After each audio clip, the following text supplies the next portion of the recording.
Vous avez sûrement déjà entendu quelqu'un dire qu'il ne lisait pas vraiment et qu'il ne lisait que des BD, ou bien vous avez peut-être déjà entendu une mère se plaindre du fait que son enfant ne lisait que des bandes dessinées. C'est vrai que les romans graphiques ont une réputation un peu particulière dans la littérature, contrairement aux romans, aux essais, à la poésie, bref, à tout ce qui est considéré comme de la littérature classique qui se met en mots. Tout ce qui est BD, dessin, manga, c'est un peu plus niché, considéré comme un peu plus enfantin. Et pourtant, pourquoi est-ce qu'on valoriserait autant le fait de mettre en mots ce qu'on ressent, ce qu'on pense, que notre civilisation a vécu, ce que l'homme a vécu, ce qui, je n'en dément pas, est absolument fantastique, mais pourquoi est-ce qu'on accorderait aux mots plus d'importance que le dessin ?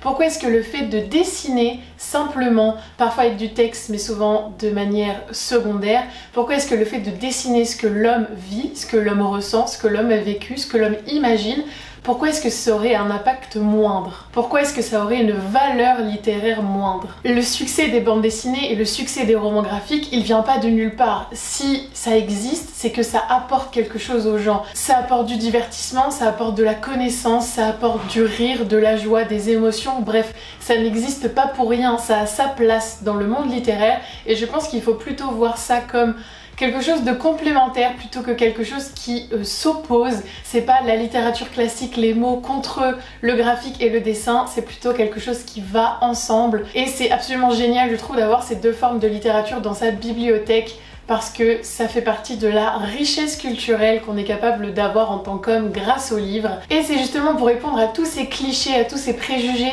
autour de la littérature graphique que Dorian, aka Mr. Calbric, nous a proposé de faire partie d'une chaîne de vidéos littéraires qui a pour hashtag les graphiques sont de la littérature, où chaque jour quelqu'un va présenter des graphiques qu'il a aimés, des graphiques qui lui ont apporté quelque chose.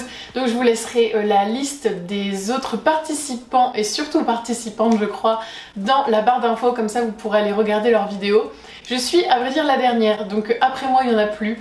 Je suis la last minute de la bande, mais j'espère que cette vidéo vous plaira. On devait donc présenter 5 romans graphiques et moi j'ai décidé en fait d'aborder un prisme un peu particulier puisque je me dis que pour défendre la littérature graphique que personnellement j'adore, il faut reprendre les critères de qualité utilisés par les fervents défenseurs de la littérature classique. Donc je me suis dit qu'à chaque fois j'allais prendre un critère que l'on attribue souvent aux grandes œuvres littéraires de notre monde et que j'allais y associer un graphique qui remplit parfaitement ce critère, voire parfois mieux que certains romans que j'ai lus. Mais après franchement entre nous, vous appelez littérature littéralement ce que vous voulez, on s'en fout. Attachez vos ceintures, prenez à boire comme moi et c'est parti!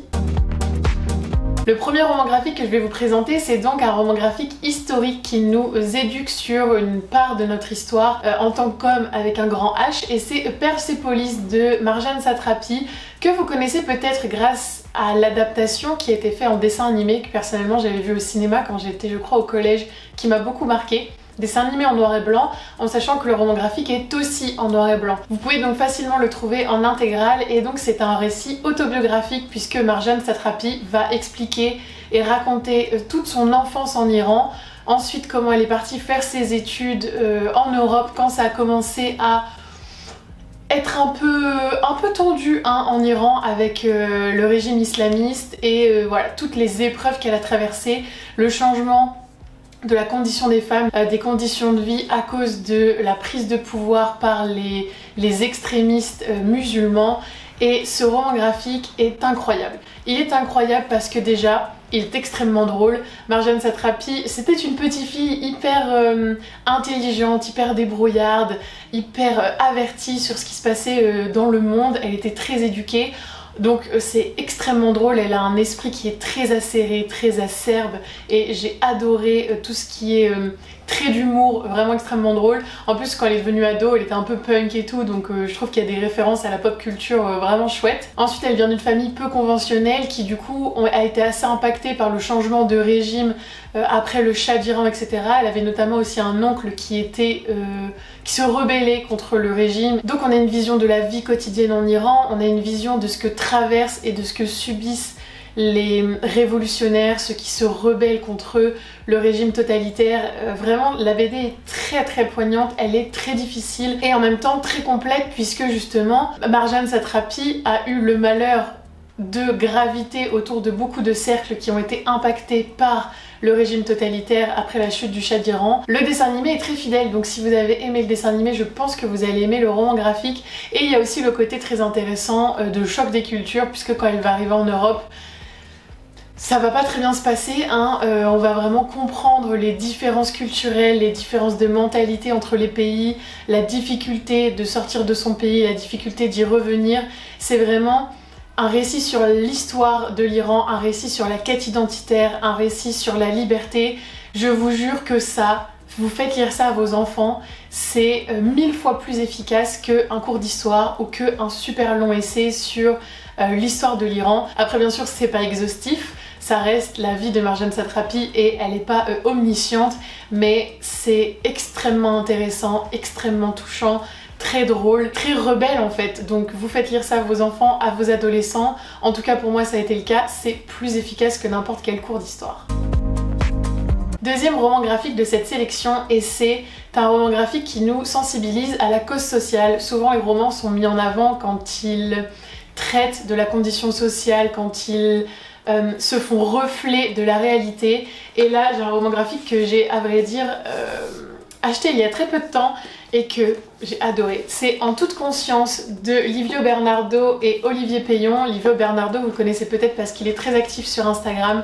Il a notamment un compte où il met des petites BD en ligne qui sont très drôles et qui tapent un peu sur tout le monde, donc c'est vraiment chouette. Et donc là, En toute conscience, on va suivre en fait l'histoire de l'association En toute conscience justement, qui lutte pour le droit à l'euthanasie en France, qui lutte pour le droit aux personnes de partir de la façon dont elles le souhaitent, de partir en douceur, surtout quand elles sont malades, etc. Sauf qu'un jour va arriver Vincent qui a 25 ans et qui souhaite en finir avec la vie, et donc en lui faisant croire qu'ils vont l'aider à s'euthanasier, ils vont en fait lui redonner goût à la vie. Franchement, il faut avoir le cœur bien accroché pour lire cette BD, elle est tellement drôle, tellement touchante, tellement réaliste. Je trouve que les auteurs ont vraiment réussi à dépeindre le problème en fait que beaucoup de jeunes rencontrent actuellement dans notre génération, qui est la quête de sens, parce que je sais que beaucoup ont l'impression d'être noyés sous toutes ces informations, noyés sous la vie des autres qui est très accessible en ligne, noyés sous le poids des responsabilités qui nous attendent, et qui oublient de se construire en tant qu'individu et arriver à un certain âge, qui n'arrivent pas à avancer dans la vie, qui n'arrivent pas à trouver un but, trouver quelque chose qui les anime, et qui commencent à perdre un peu la foi en eux, et c'est un peu le cas de Vincent. Et donc on a ce choc des générations avec ce très jeune Vincent qui est un peu perdu, qui est un peu déboussolé, et ces générations futures avec beaucoup de papis et de mamies trop touchantes dans ce roman graphique, qui vont lui donner des conseils qui sont à la fois très sages et en même temps qui vont dédramatiser la situation en se disant juste qu'on n'a pas besoin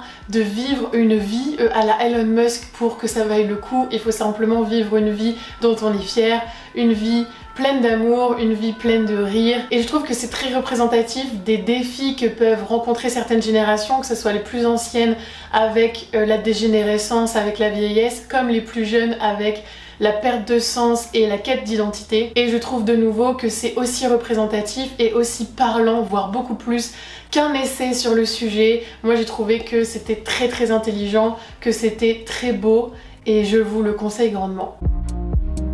Troisième roman graphique que je vais vous présenter dans cette vidéo, et c'est un graphique qui fait la satire de la société, et ça pour le coup, pour les romans du 18e et du 19e siècle, c'était un critère souvent très mis en avant, on en a fait les frais pendant les cours de français. Et le roman graphique que j'ai choisi, c'est Watchmen de Alan Moore, qui met en scène en fait des super-héros un peu particuliers et un peu originaux dans un univers qui est parallèle à celui des DC Comics, où on a des super-héros qui sont un peu vus comme des outils marketing. Si par exemple vous avez vu la série The Boys, vous capterez un peu ce que je veux dire, et qui au fil du temps vont être un peu déchus parce qu'ils vont perdre en popularité. Et donc on est dans une uchronie en 1960, et l'histoire commence alors que l'un des anciens super-héros, qui est le comédien, est retrouvé assassiné, donc il est retrouvé mort chez lui. Plutôt il est tombé de la fenêtre et on sait pas trop si c'est un accident ou pas. Et en parallèle on va suivre Rorschach, qui est pareil, un autre super-héros déchu, mais qui lui a continué sa lutte de son côté, a continué à essayer de nettoyer la ville de New York de tous ces parasites, de tous ces vices. Et donc suite à ce nouvel assassinat, on va de nouveau graviter autour de ce monde de super-héros. Honnêtement, je vous laisse découvrir un peu l'histoire. Il y a un film aussi qui est sorti, mais je trouve que ça vaut le coup de pas trop en savoir avant de se lancer dedans. Et cette série de comics, c'est une satire incroyable sur la politique de Nixon, sur la guerre du Vietnam, sur la drogue, sur la cupidité, sur la légitimité des super-héros à faire régner l'ordre qui se superpose à celle des forces autoritaires en fait que nous on peut croiser et avoir dans nos propres pays, dans notre propre monde. Ça parle aussi de la menace nucléaire, ça parle de la guerre froide, ça tape sur les dangers du transhumanisme, ça tape sur l'égoïsme et l'individualisme des hommes, bref. Je vous jure que ça met en exergue tous nos défauts, tous nos vices en tant que civilisation à part entière. Donc voilà, vous sentez pas visé, je me sens pas visée. C'est vraiment notre existence dans sa globalité qui est pointée du doigt via toute cette histoire, tous ces super-héros. C'est hyper exigeant, je trouve, à lire. C'est très intéressant, surtout que dans l'intégrale que vous pouvez trouver maintenant, il y a des explications de la manière dont ils ont créé le récit et on peut voir à quel point ça a été réfléchi détail par détail et c'est comme une analyse de texte en français où on arrive à trouver un sens à tous les mots qui ont été choisis. Là c'est exactement pareil, c'est tellement fin, c'est tellement intelligent, ça a été tellement distillé, travaillé que chaque planche, chaque dialogue, chaque petit détail de l'histoire a son intérêt, a son importance. C'est du travail d'orfèvre en fait. Vraiment, il y a un mérite incroyable au fait d'avoir pu dessiner, concevoir, créer cette bande dessinée et tout cet univers en combinant quelque chose de noir mais qui reste divertissant avec une véritable satire de notre société mais sans plomber les esprits quoi. Et c'est ça en fait que je trouve avec les romans graphiques, c'est que c'est hyper profond tout en ayant l'air très léger. Et je pense que c'est pour ça qu'il y a peut-être des détracteurs et qu'il y en a qui pensent que c'est de la sous-littérature, mais c'est parce que quand on se plonge dans ce genre d'œuvre, on comprend enfin. Et tant qu'on ne s'est pas plongé dans une œuvre comme Watchmen, c'est difficile de comprendre la portée que le dessin, que l'histoire peut avoir sur l'esprit humain. Quatrième et avant-dernière sélection de cette vidéo, et c'est des livres qui font l'éloge de grandes figures historiques, de grands personnages de notre histoire. Et j'ai pensé notamment à George Sand de Séverine Vidal ou à Frida de Maria Hess. Parce que souvent j'ai très envie de lire beaucoup de biographies, j'adore les biographies, mais c'est difficile parce que c'est quand même se plonger intégralement dans la vie d'une seule et même personne avec des détails qui sont très précis, des détails qui sont très poussés et on est vraiment sur quelque chose de très divertissant alors qu'il y a énormément de choses à apprendre et de leçons à tirer de la vie que les autres personnes ont vécu avant nous. Je pense notamment au livre Devenir de Michelle Obama qui est incroyable mais qui par sa taille et sa grosseur, bref, peut en décourager beaucoup. Les romans graphiques n'ont absolument pas ce problème. C'est-à-dire que vous lisez George Sand, Fille du siècle, et vous lisez Frida de Maria Hess, vous avez déjà un premier aperçu très pertinent de la vie de ces deux femmes, de ce qu'elles ont traversé, de leur esprit rebelle, de leur combat féministe, de vraiment leur intégrité en tant que femme, leur intégrité en tant qu'artiste à chaque fois. Et c'est très abordable. C'est-à-dire que si vous avez envie de mieux comprendre les œuvres de Frida Kahlo, si vous avez envie de mieux comprendre les écrits de George Sand, vous n'avez pas besoin de regarder des conférences de je sais pas combien d'heures qui sont barbantes. Vous lisez des romans graphiques. Vous lisez le roman graphique sur la personne. Bien sûr que de nouveau, c'est pas 100% objectif parce qu'il y a la patte du dessinateur, la patte de l'auteur et on choisit de raconter une histoire sous un certain angle. Mais c'est ça dans tous les cas, c'est-à-dire que si vous lisez une biographie sous forme de roman, c'est pareil, c'est biaisé par l'auteur, c'est rarement objectif et les autobiographies encore plus parce qu'on dit bien ce qu'on a envie de dire. Mais je trouve que ces livres donnent un premier aperçu extrêmement intelligent, extrêmement bien fait du combat de ces deux femmes et que au moins ça permet d'avoir une première idée de est-ce que ça m'intéresse, est-ce que sa vie me fait vibrer, est-ce que ses combats me font vibrer. Ça nous plonge dans leur vie, ça nous plonge dans leurs aventures, dans ce qu'elles ont vécu, dans leur démarche artistique, leur démarche littéraire, peu importe, et on en apprend autant que si on avait lu des pages et des pages de romans. Il n'y a rien de mieux pour conter une aventure, il n'y a rien de mieux pour conter la vie de quelqu'un, je trouve, que les dessins, puisque on parle autant d'un environnement, d'un contexte qui n'est plus le nôtre que de la personne. Donc c'est important de voir les décors, de voir la manière dont les gens étaient habillés, de voir à quoi ressemblaient les rues, de comprendre dans quel environnement la personne évoluait. Et ça, il n'y a pas de meilleur moyen que le dessin pour le montrer. Donc je vous conseille 1000 fois de lire des biographies en roman graphique, il en existe des tas. Il en existe des centaines, perso j'adore, mais si vous avez envie de découvrir l'histoire de quelqu'un et qu'évidemment vous n'avez pas envie de lire les biographies qui font ça de Stéphane Zweig sur Magellan, j'en sais rien, cherchez un roman graphique, il en existe sûrement un, et c'est hyper ludique, instructif, tout ce qu'on attend quoi. On termine cette vidéo avec ma 5e recommandation et avec un critère où je triche un peu parce que je suis pas vraiment sûre qu'elle soit utilisée pour classer et définir la qualité de romans et de littérature plus classique on va dire, mais je trouve que l'un des avantages majeurs des romans graphiques, c'est qu'ils rendent hyper accessible la science-fiction.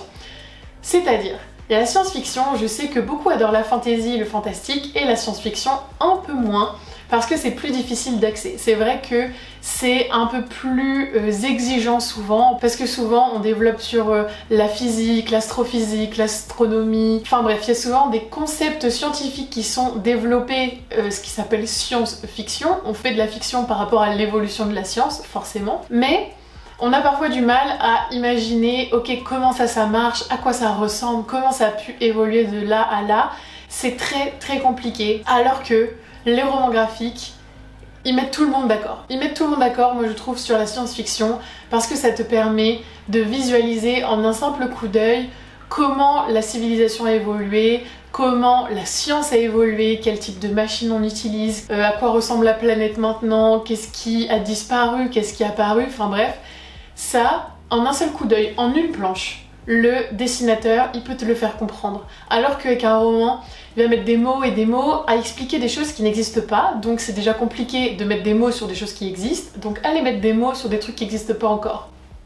Alors qu'avec l'imagination, tu visualises comment les gens s'habillent, tu visualises à quoi ressemblent les robots, tu visualises comment cette machine marche, tu visualises comment on a pu interagir avec l'espace, interagir avec le temps, interagir avec la planète pour créer des évolutions, pour changer notre mode de vie, dans le bien comme dans le mal, souvent dans le mal d'ailleurs dans les histoires, on est souvent plus sur des dystopies que sur de la SF positive, mais je pense à des œuvres comme Akira, c'est hyper accessible et en même temps ça parle de concepts philosophiques, concepts physiques, ça parle de la théorie du temps, ça parle de toutes ces choses et même si ça vous les développe pas de manière explicite comme un cours ou un livre, un essai pourrait le faire, vous avez déjà une première approche de la chose, vous avez déjà un premier coup d'œil sur le concept, vous arrivez à visualiser, vous arrivez à conceptualiser comment ça peut marcher, comment ça peut être modifié, comment ça peut interagir avec nous. Et je trouve que les romans graphiques en science-fiction, c'est vraiment un genre qui fonctionne tout particulièrement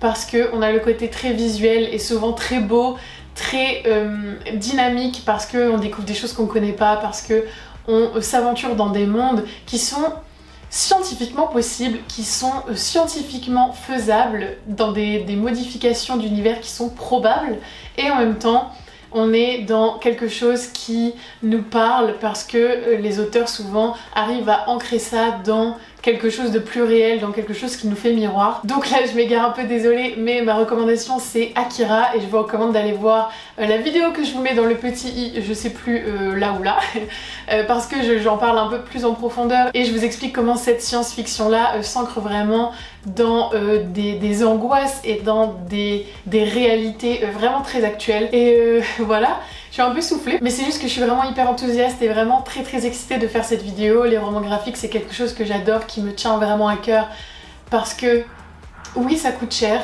mais en même temps ça offre une expérience de lecture qui est toute particulière, qui est vraiment unique et c'est excellent je trouve de combiner les romans avec les romans graphiques. Il faut pas du tout amoindrir la qualité littéraire, la qualité artistique que peut avoir un roman graphique. C'est tout aussi beau, tout aussi profond, tout aussi intelligent, tout aussi pertinent qu'un essai, qu'un roman, que de la poésie, peu importe. Il y a des romans graphiques qui sont poétiques à souhait. et il faut plutôt voir le dessin comme un complément du texte et comme un art à part entière plutôt que quelque chose qui amoindrit les mots. Non, c'est quelque chose qui vient renforcer la puissance du mot. Si vous avez un bon dialogue, un bon texte qui vient avec les bonnes images, jackpot, jackpot les gars. J'espère que cette vidéo vous aura plu. Encore merci à Dorian de m'avoir invité dans cette chaîne littéraire. N'hésitez surtout pas à aller voir les vidéos des autres, de nouveau, que je vous mets en barre d'infos, parce que il y a plein de recommandations aussi riches et variées avec plein de genres différents. Vous y trouverez des mangas, vous y trouverez des romans graphiques. Moi j'en ai présenté que 5, mais croyez-moi, il y en a qui vous en ont fait beaucoup plus des recommandations, donc c'est trop chouette. Et je pense qu'avec toute cette sélection, vous arriverez forcément à trouver votre bonheur. J'espère qu'en tout cas, les romans graphiques que je vous aurai présentés vous auront plu, vous auront peut-être donné envie de sauter le pas. Certains sont plus abordables, certains sont plus exigeants que d'autres, donc voilà, tout dépend du stade où vous en êtes et si vous êtes déjà un adepte des romans graphiques ou non. De nouveau, cette vidéo était trop chouette à faire, j'espère que vous allez bien, je vous fais des bisous et je vous dis à la prochaine. Et n'oubliez pas de vous abonner.